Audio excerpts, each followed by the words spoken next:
Hey, in this video, we're going to show you how to connect dbt and Snowflake so you can see the costs of your dbt job. So we'll start with integrations, and you can see that hopefully you've already set up dbt and Snowflake as seen here. Maybe you have multiple Snowflake connections or whatever.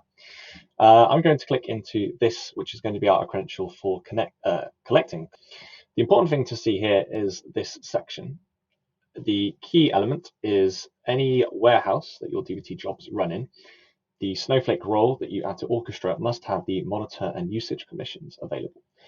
You can check this by even going to Snowflake, and you can run show grants to whatever role that you have configured in Orchestra, and you should see that it has monitor and usage permissions for any warehouse that your dbt jobs run in, for example, dbt warehouse.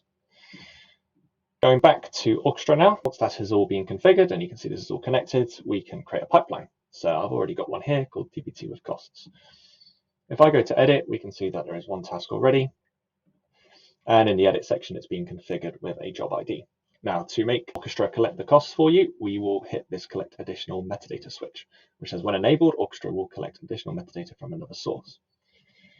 We will show a short thing mentioning that by doing this, we are going to perform queries on your Snowflake warehouse. And then you can proceed to configure it. So we connect to Snowflake. And then this connection, it will by default use whatever default connection you have for Snowflake. But for this, we're going to use this cost getter connection that we've configured. I'm going to go next. I'm going to click save and exit. And then I will even run this. And I will let that go ahead and run. But in the interest of time, I'm going to go back and show what it looks like without it configured. So if you don't have it configured, you'll still be able to see the lineage, but you won't see any Snowflake credits appear here because we've not yet configured it to connect to Snowflake. But if I go back, we can see this one's running, but I'm just going to go to this one.